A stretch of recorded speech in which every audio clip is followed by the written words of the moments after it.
할렐루야.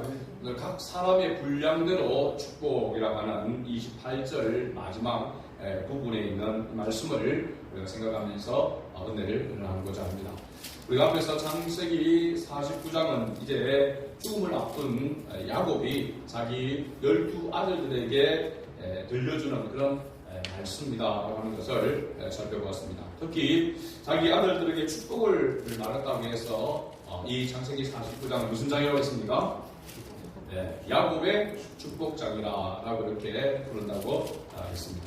야곱이 자기 아들들에게 개인적으로 말하고 있지만 이것은 실질적으로 이스라엘 12지파, 더 나아가서는 오늘 영적인 이스라엘 백성이 된 우리 그리스도인들을 향하여 하나님께서 주시는 그러한 메시지다라고 하는 것을 살펴보았습니다. 그리고 오늘 교회 공동체와 또 이 교회에 속한 모든 지체들, 우리 그리스도인들을 향한 그러한 메시지라고 이렇게 말씀을 드렸습니다.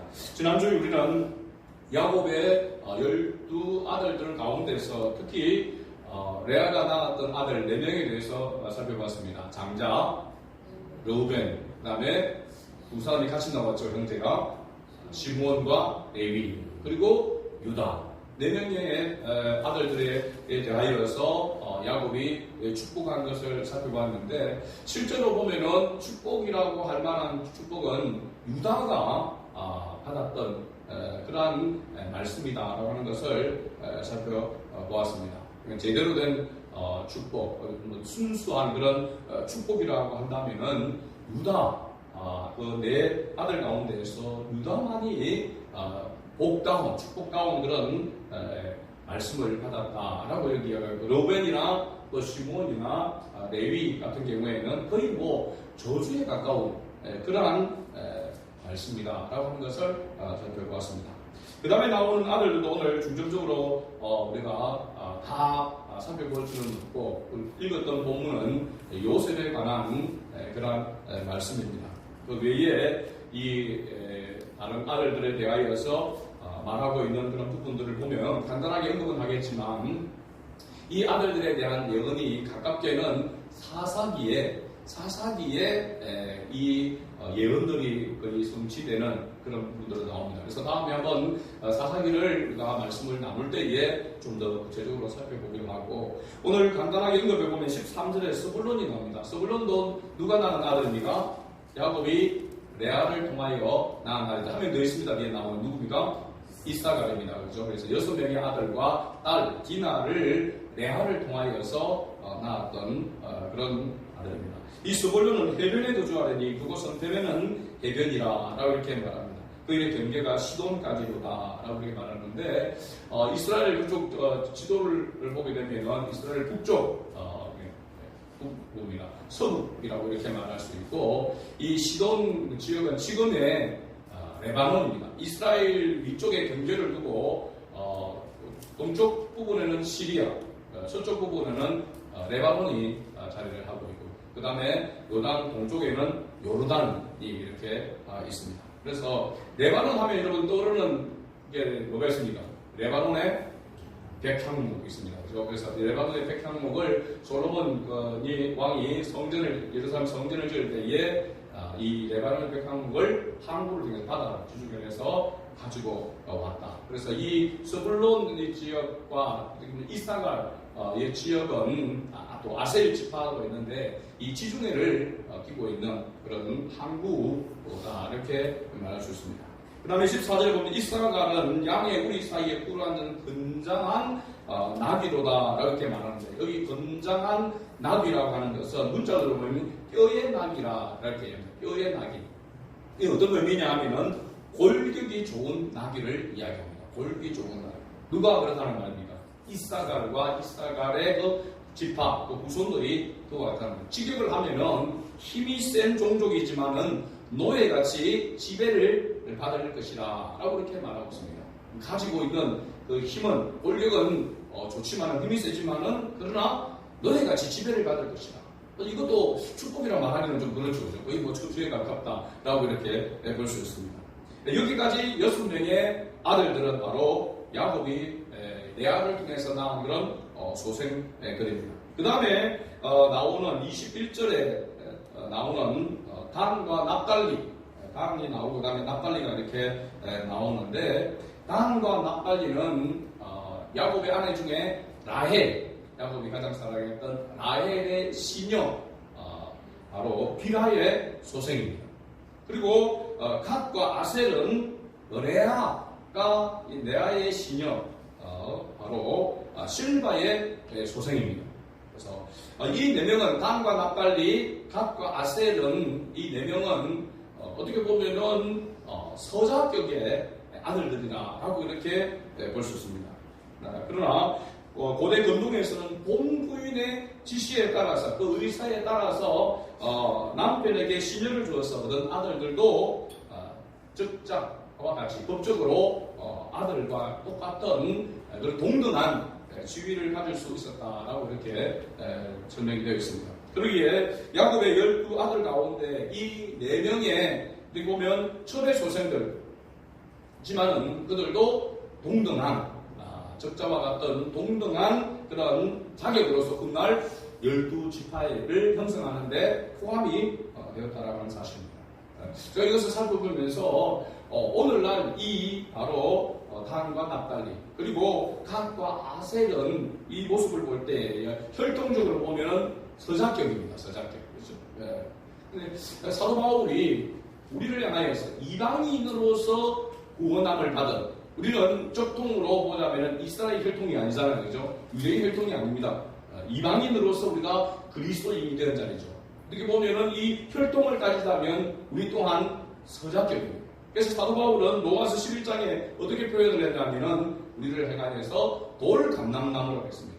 돌감람나무인데 참 감람나무에 접붙임을 입은 것과 같다라고 했습니다. 우리 자체로는 참 감람나무로서 열매를 맺을 수 없는 돌감람나무이지만 이 돌감람나무가 참 감람나무에 접붙임을 받음으로 말미암아 참 감람나무가 되는 그런 은혜를 입었음을 영적으로 설명을 했습니다. 우리가 잘 알듯이 보면은 포도나무에 우리가 들포도나무가 참 포도나무에 접붙임을 입었다라고 하는 표현하는 것과 같은 그런 모습임을 알 수 있습니다. 그래서 우리 또한 이방인으로서 영적인 이스라엘 백성이 되어졌다라고 하는 것은 하나님의 크신 은혜인 줄로 믿습니다. 그렇죠? 우리 스스로는 혈통적으로는 우리가 하나님과 전혀 관계가 없는 그러한 모습이지만 구원에 관해서는 관료밖에 있는 그런 존재이지만은 예수 그리스도로 말미암아 우리가 주님의 자녀가 되는, 하나님의 자녀가 되는 이런 은혜를 입었다라고 하는 것.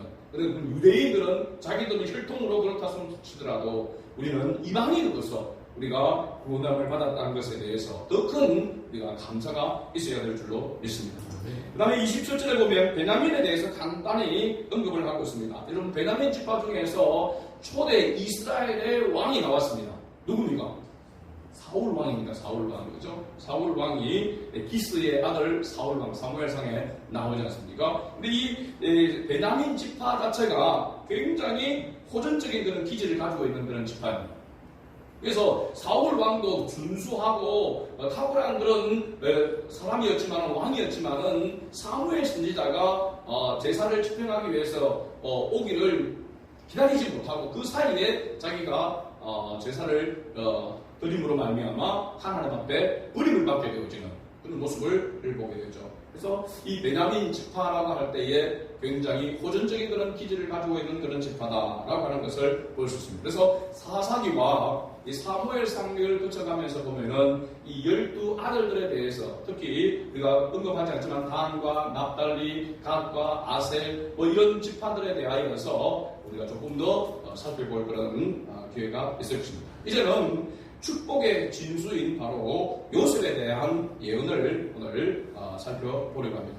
요셉에 대한 축복은 25절과 26절에 잘 나타나 있습니다. 우리가 읽었지만 다시 한번 더 읽어볼까? 25절과 26절. 내 아버지 하나님께로 말미암나니 그가 너를 도우실 것이요 전능자로 말미암나니 그가 내게 복을 주실 것이다. 위로 하늘의 복과 아래로 깊은 샘의 복과 젖먹이는 복과 쾌의 복이로다. 내 아버지의 축복이 내 선조의 축복보다 나아서 영원한 산이 한없음같이 이 축복이 요셉의 머리로 돌아오며 그 형제 중 뛰어난 자의 전수리로 돌아오리로다. 자, 아멘.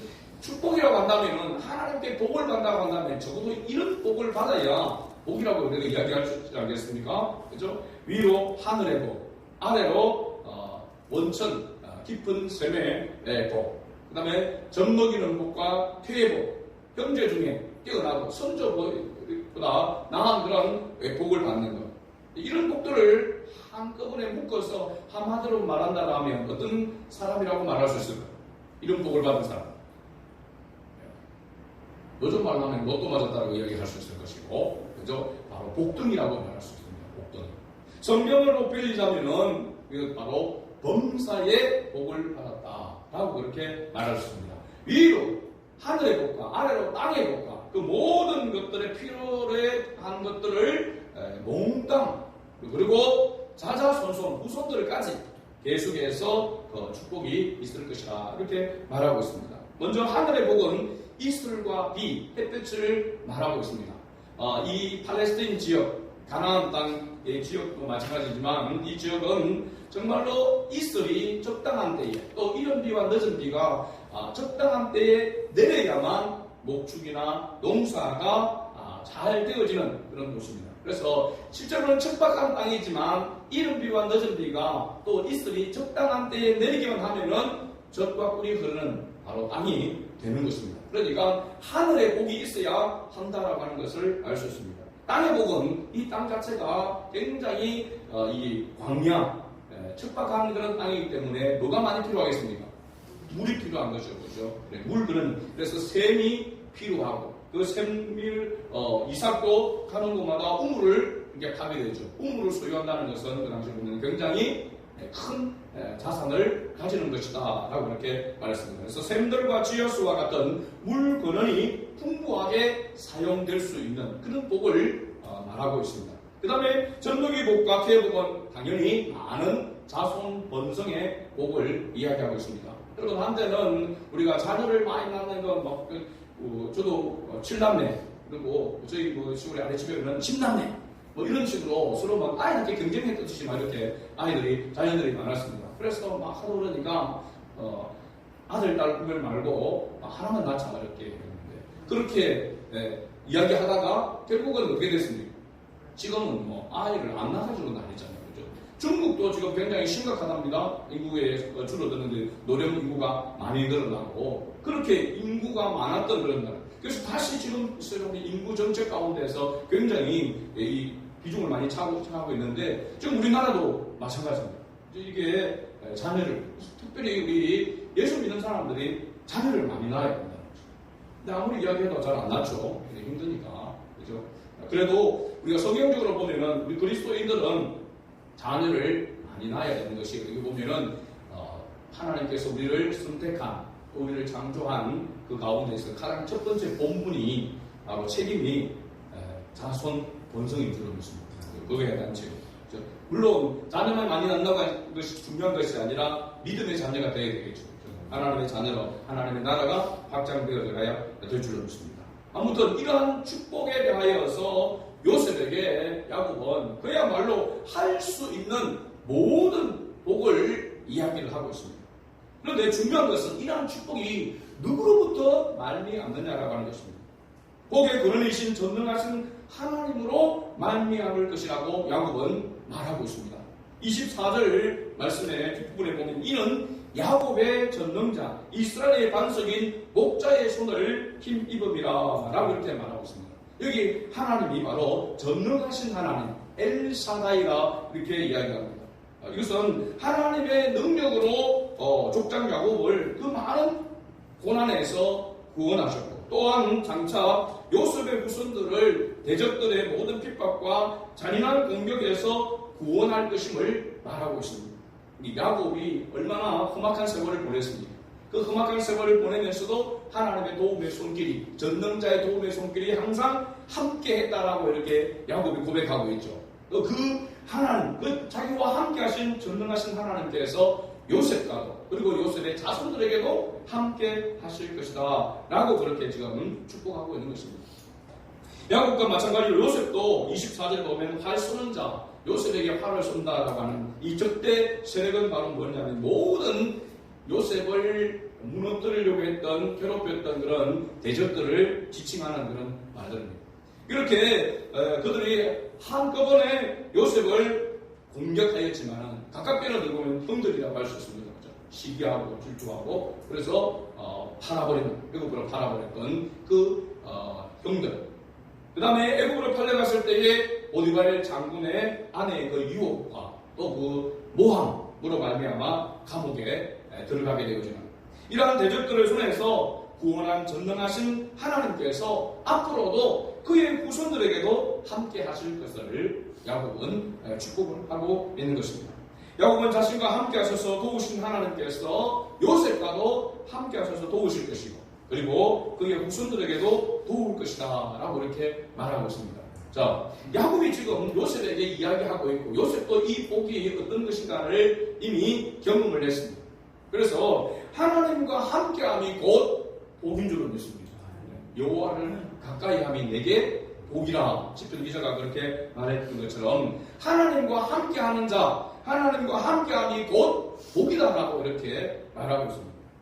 22절에 보면은 요셉은 무성한 가지 곧 샘겹된 무성한 가지라. 그 가지가 밤을 넘었도다라고 이렇게 말하고 있습니다.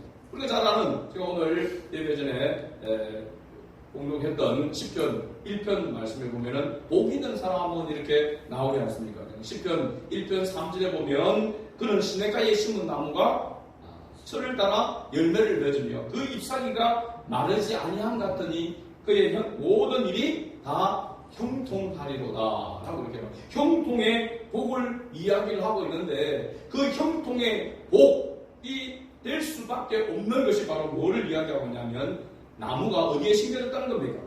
시냇가에 심겨졌다라고 하는 사실입니다. 이 시냇가는 바로 뭘 말하고 있냐면 생명의 생명수 되시는 예수 그리스도를 말하고 있습니다. 그러니까 예수 그리스도와 함께 있는 자, 예수 그리스도께 접붙임이 된 자는 바로 복 자체다라고 하는 것을 말해주고 있습니다. 할렐루야. 우리가 가지가 포도나무에 붙어 있으면 저절로 열매를 낸다라고 요한복음 15장에 그렇게 말씀한 것 같이 나무가 시냇가에 물에 그늘인 시냇가에 심겨지기만 하면 저절로 철을 따라서 열매를 맺게 된다라고 하는 것입니다. 이러한 것을 우리가 들어서 만사 형통의 복이라고 이렇게 얘기합니다. 만사 형통입니다. 만사 형통. 우리가 주님과 함께하며 주님 안에 거하기만 하며 형통한다는 사실입니다. 놀라운 것은 예수 그리스도를 믿는 우리 모두가 이 복을 받았다는 사실입니다. 믿습니까 여러분? 네, 믿어져야 됩니다. 이게. 예수를 믿는 우리가 지금 야곱이 요셉에게 이야기하고 있는 이 복에 대하여서 이 땅에 영원한 복에 대하여서 예수 믿는 우리는 이미 받았다고 이렇게 말하고 있습니다. 야곱은 이 복을 영원한 산이 한없음 같다라고 했습니다. 다시 말하면 이 세상에 살아갈 동안에 필요한 복만이 아니라 영원한 나라에까지 하나님 나라에까지 영원할 것이다 라고 그렇게 말하고 있습니다. 이것은 우리가 생각하는 복의 개념하고는 굉장한 차이가 있는 것이죠. 이런 우리가 뭐 조금 힘들다고 사실은 모든 만사 형통의 복을 받았음에도 불구하고 조금만 힘들고 어려우면은 낙심하거나 좌절하거나 그죠? 포기하거나 그렇게 됩니다. 우리가 예수 믿는 사람에게 있어서는 두 가지 금지가 있습니다. 한번 따라서 낙심, 좌절. 낙심, 좌절 금지입니다. 낙심, 좌절 금지. 예수 그리스도 안에 있는 우리에게는 인간인지라 우리가 우리 자신의 모습을 생각하고 현실을 바라보게 되어지고 그렇게 또 문제를 바라보게 되어지면 낙심하고 좌절하게 되어집니다. 그러나 우리가 계속 낙심하고 좌절한 자리에 머물 수 없는 것은 예수 그리스도를 바라보게 되어지면 주님의 은혜를 바라보게 되어지면 다시 일어서게 된다는 사실입니다. 그것이 세상 사람과 우리가 다르다라고 하는 그런 이유입니다. 야곱이 12아들들 즉 12지파가 될 이들에게 말하고 그들에게 축복하되 28절 끝부분에 보면 곧 그들의 각 사람의 뭐대로 분량대로 축복하였더라라고 이렇게 말하고 있습니다. 여기 각 사람의 분량대로 축복하였다라고 하는 것이 굉장히 중요한 의미입니다. 두 가지의 의미를 말하고 있습니다. 하나는 뭐냐면 야곱은 자기 임의대로 지금 예언을 하고 말하고 있는 것이 아니라고 하는 사실입니다. 분명히 하나님께서, 전능하신 하나님께서 지금까지 자기와 함께 해주셨고 지금까지 되어진 그런 모든 일들을, 그 약속들을 이루어 가시는 것을 보면서 그 하나님께서 그에게 주시는 지금 메시지를 이야기하고 있다는 거예요. 아들들에게. 그러니까 자기 아들들 개인에게만 아니라 이스라엘 12지파, 앞으로 민족을 이룰, 그리고 오늘날 영적 이스라엘 백성이 된 우리들에게도 동일하게 말하고 있는 것이죠. 그러니까 이 야곱의 말은 개인적인 그런 말이 아니라 하나님께서 그에게 주신 예언의 메시지인 줄 믿습니다. 그 말이 바로 각 사람의 분량대로 축복하였다라고 하는 의미 속에 있고요. 또 하나는 뭐냐면 중요한 것은 전능하신 하나님께서 그에게 주신 말씀이지만은 그 바탕은 그들의 행적을 따라 축복하였다는 사실입니다. 그래서 여기 분량대로 축복하였다라고 하는 말을 다른 단어로 바꾸다면 그들의 행적대로 축복하였다라고 이렇게 말할 수 있습니다. 행적이란 말은 뭡니까? 그 아들들이 지금까지 살아온 그 모든 것을 따라서, 그들의 행위를 따라서 축복했다는 겁니다. 그래서 르우벤에 대해서는 뭘 지적을 했습니까? 아버지의 침상을 범한 것에 대해서 그것을 가지고 이야기를 했습니다. 시몬과 레위에 대해서는 디나에 대한 보복으로 세겜 온 그 족속들 남자들을 다 죽이고, 그죠? 가축들을 쓸모없게 만들어버렸던 아주 잔인한 그런 피해 보복했던 그 부분들을 이야기하고 있는 것이죠. 이 모습을 보면은 우리가 하나님의 나라의 백성이 되어져서 하나님께서 주시는 하나님의 주권적인 그런 복을 우리가 받은 자이면 틀림없습니다. 만사형통의 복을 우리가 받았다니까요. 그죠? 영원한 복을 우리가 받았습니다. 예수 그리스도를 통하여서. 그럼에도 불구하고 이 땅을 살아가는 동안에 우리가 하나님께서 주시는 그 은혜를 더 풍성하게 누리고 살아가려면 어떻게 해야 되는가? 무엇에 달려 있는가? 구원은 하나님의 전적인 은혜와 주권으로 이루어졌습니다. 우리의 노력으로 된 것이 아닙니다. 그죠? 하나님의 100% 완전한 하나님의 주권에 의해서 하나님의 조건 없이 우리를 택하여 하나님의 자녀 삼아주신 줄을 믿습니다. 이렇게 구원함을 받은 자가 하나님의 자녀다운 삶을 살아가고 하나님의 영광을 위해서 쓰임받는 삶을 살아가려면 그 복을 하나님께서 우리에게 이미 예고해 주고 주셨는데 그 복을 받으려고 하면은 무엇이 뒤따라가야 되느냐라고 하는 것을 말해주고 있는 것이죠. 행적을 따라서 축복하신다라고 하는 것을 우리가 여기서 볼 수 있습니다. 그래서 이게 헷갈리면 안 됩니다. 내가 구원을 받은 것이 나의 행적을 통해서 받은 것이다. 내가 마음이 착했어. 내가 선한 그런 마음이 있어서 구원을 하나님 주신 것 아닌가? 그건 착각입니다. 그렇죠? 아무도 그렇게 구원을 받을 수 있는 자가 없습니다. 이 세상에. 그러나 하나님이 주시는 그 원리의 축복의 원리대로 복을 받아 누리기 위해서는 무엇을 따라 살아가야 되는가? 라고 하는 것을 말해주고 있습니다. 행적에 따라서 그 분량대로 축복해 주셨다라고 하는 사실입니다. 그렇다면 자 한번 보십시다.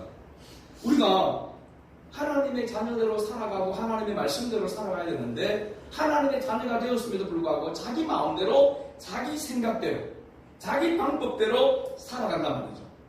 그러면 하나님께서 그런 하나님의 자녀에게는 하나님께서 어떻게 하는 것이 복일까요? 하나님께로 돌아오도록 하는 것입니다. 하나님의 말씀대로 하나님의 뜻대로 하나님의 방법대로 돌아오는 것이 하나님께서 원하시는 것입니다. 복입니다. 그러면 돌아오도록 하기 위해서 하나님께서 어떻게 하십니까? 징계하시는 것이죠. 그래서 사랑하는 자에게 징계하신다고 말하고 있는 것이죠. 그 징계는 물질의 징계도 있을 수 있고 건강은 그죠? 질병이 있을 수도 있고 여러 가지 복잡한 문제와 그런 모든 온갖 고난과 고초를 통하여서 어떻게 보면 만신창이가 되도록 하시는 것. 그러면 사람들이 볼 때는 예수 믿는데 망하고 예수 믿는데 질병에 걸리고 예수 믿는데 여러 가지 어려운 글들을 계속해서 있고 그렇다고 한다면 사람들이 볼 때는 복이라고 이야기할 수 있을까요? 아우 뭐 예수 믿는다더만 저렇게 어떻게 보면 대단히 예수 믿는데 열심히 교회 주일 나가면 당장 놀러 가지도 않고 열심히 주일 지키면서 예수 믿고 하는데 왜 예수 안 믿는 사람보다도 예수 안 믿는 데는 더 끙끙거리고 살고 더 잘 살고 왜 예수 믿는 데는 그러냐? 사람들이 볼 때는 복이 아니라 뭐라고 생각하겠습니까? 마치 저주받은 것 같은 그런 어떻게 예수 믿는데 너는 뭐 월급을 받아서 돈을 벌어서 12조도 꼬박꼬박 내고 그죠? 그렇게 열심히 교회에 봉사하고 헌신하는데 왜 그 모양이냐? 사람들이 볼 때는 저주를 받았다라고 말할 수 있습니다. 그러나 하나님이 보실 때는 하나님의 자녀에게는 저주는 없습니다. 징계가 있을 뿐 저주는 없습니다.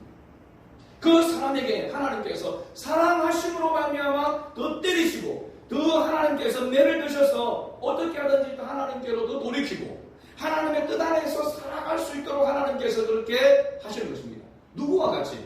요셉과 같이, 야곱과 같이. 야곱은 우리 하나님을 믿는 자녀의 모델입니다. 성도의 모델입니다. 야곱은 험악한 세월을 보냈습니다. 그가 물질을 쫓아서 재물을 쫓아서 그렇게 수단과 방법을 가리지 않고 그걸 얻기 위해서 달려갔지만은 그의 삶 가운데서는 제대로 되는 일이 별로 없었습니다. 뭐 좀 모았다 싶으면 뭐 좀 팔았다 싶으면은 또 앞에 장애물이 막히고 오죽하면은 그래 나그네 세월이 130년 험악한 세월을 보냈다라고 그렇게 간증을 했겠습니까? 그렇죠? 그러나 야곱은 뭐라고 얘기했습니까? 내 선조의 것. 야곱의 선조가 누굽니까? 이삭과 아브라함입니다. 이삭과 아브라함의 복보다도 자기가 더 복을 받았다라고 이야기하잖아요. 근데 현실은 지금 어디에 있습니까? 자기 땅도 아닌 약속의 땅도 아닌 애굽에 내려와가지고 거기도 더불어살이하는 그래서 어떻게 보면은 완전히 망해도 이렇게까지 밑바닥에 떨어지는가? 그런데 누구 때문에 지금 그가 지금 그대로 연명하고 있습니까? 요셉 때문에 지금 연명하고 있는 거예요. 이 부분이 바로 뭘 이야기하냐면 요셉은 누구의 모형이라고 했습니까? 예수 그리스도의 모형이라고 했습니다. 야곱은 우리의 모습입니다. 우리가 하나님의 은혜 가운데 살아갈 수 있는 것은 예수 그리스도를 통해서만 살아갈 수가 있습니다. 예수 그리스도 안에서만 의미가 있는 것이죠. 그래서 사람들이 볼 때는 마치 저주받은 것 같이 망한 것 같이 보여지지만 하나님 보실 때는 하나님의 자녀에게는 그것이 복이라고 말하고 있는 것입니다. 이해가 되십니까 여러분? 그러니까 엄밀히 따지고 보면 하나님의 자녀에게는 뭐가 없다고요? 저주가 없습니다. 모든 것이 복입니다. 모든 것이 복입니다.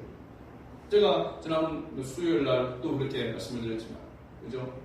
우리가 목회자에도 마찬가지고, 그리스도인들의 삶은, 인생은 실패가 없습니다. 시련이 있어도 실패가 없다라고 하는 사실을 여러분 항상 기억해야 됩니다. 내가 어느 자리에, 어느 위치에 떨어진다 하더라도, 어떤 자리에 오른다 할지라도, 우리가 그리스도 안에 있는 것이 중요한 것이지, 그리스도와 나와의 관계 속에 있는 것이 중요한 것이지, 어떤 위치에, 어떤 것을 많이 소유한 것에 복에 있지 않다라고 하는 사실. 밑바닥에 내려가도 거기 주님과 함께하고 있다면 그게 복이라고 하는 사실입니다. 아무리 높은 자리에 오르고 많은 것을 소유해도 주님과 함께하지 않는 것은 복이 아니라고 말하고 있는 것입니다. 여러분 이런 확실한 가치관을 가지고 있어야 됩니다. 우리 자녀들, 자라는 우리 아이들 이런 걸 가지고 있어야 됩니다. 왜 뭐 교회 가면 뭐 교회도 학원 또 마시고 교회를 가느냐?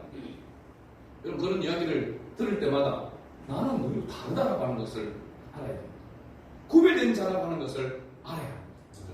하나님의 사람이라고 하는 사실을 알아야 합니다. 그런 자존감을 가지고 살아가야 하는 것이죠. 그렇다면 우리가 요셉처럼 범사에 잘 되는 이 형통한 복을 우리가 받아 누리려고 하면 어떻게 해야 되는가라고 하는 것을 지금 우리에게 말해주고 있는 것입니다. 교훈해주고 있는 것입니다. 야곱과 같은 그런 인생을 살아가고 있지만 그럼에도 말미암아 그것이 복이라고 하는 그런 그 확신을 가지고 자기 자녀에게 그 복을 자기가 받았던 그 복을 그에게 그리고 그의 후손들에게도 계속해서 임하기를 축복하고 있는 것은 야곱에게 있어 중요한 게 바로 뭐냐면 우리가 시냇가에 늘 심겨지는 나무가 되어야 된다는 사실. 가지가 포도나무에 붙어 있어야 있어야 됨을 말해주고 있는 것입니다. 하나님의 진리를 따라 믿음으로 심으면 반드시 하나님께서 기뻐하시는 열매를 맺게 될 줄로 믿습니다.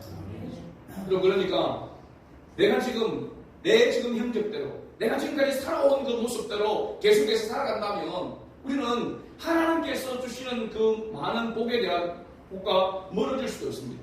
여전히 내 방식대로 여전히 내 욕심대로 내 것을 먼저 생각하고 우리가 하나님을 섬기고 살아간다고 한다면 하나님이 그 위에 주실 그 영적인 그 축복은 맛볼 수가 없습니다. 어떤 사람들은 교회를 수십년 다녔는데 그래도 뭐 나름대로 신앙생활에 흉내를 냈는데 왜 나는 복을 못 받느냐?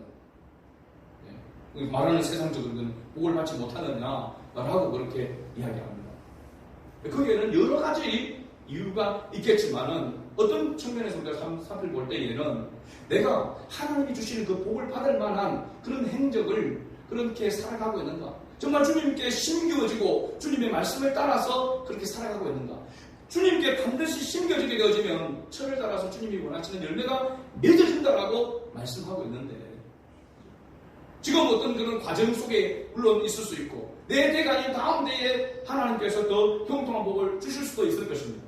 그 부분에 대해서는 우리가 알 수가 없죠. 그러나 중요한 것은 내 방식대로 세상의 방식대로 살아간다면 하나님의 방식으로 주시는 이 복은 결코 맛볼 수 없다는 사실입니다. 야곱이 요셉이 받았던 그 영적인 그 축복은 맛볼 수가 없다는 사실. 무엇을 어떻게 심의할지를 말씀에 근거하여 심어서 주님의 은혜로 열매를 맺는 삶을 살아야 될 줄로 믿습니다. 이것이 하나님께 영광 돌리는 것이고 우리의 행적을 따라 복 주시는 하나님을 우리가 바라보게 되는 것입니다. 우리 수많은 가족들이 정말 내 방식대로 세상의 방식이 아닌 하나님의 방식대로 하나님의 뜻대로 하나님의 순리대로 다시 우리의 삶을 수정함으로 말미암아 하나님께서 정말 기뻐하시고 하나님이 주시는 하늘의 복과 땅의 복과 또 이 땅에 살아갈 때에 필요한 그런 복들을 하나님께서 넘치도록 주시는 그 복을 또 맛보고 누리며 자녀들에게 축복할 수 있는 그런 조각이 될 수 있기를 주의 이름으로 축복합니다. 아멘.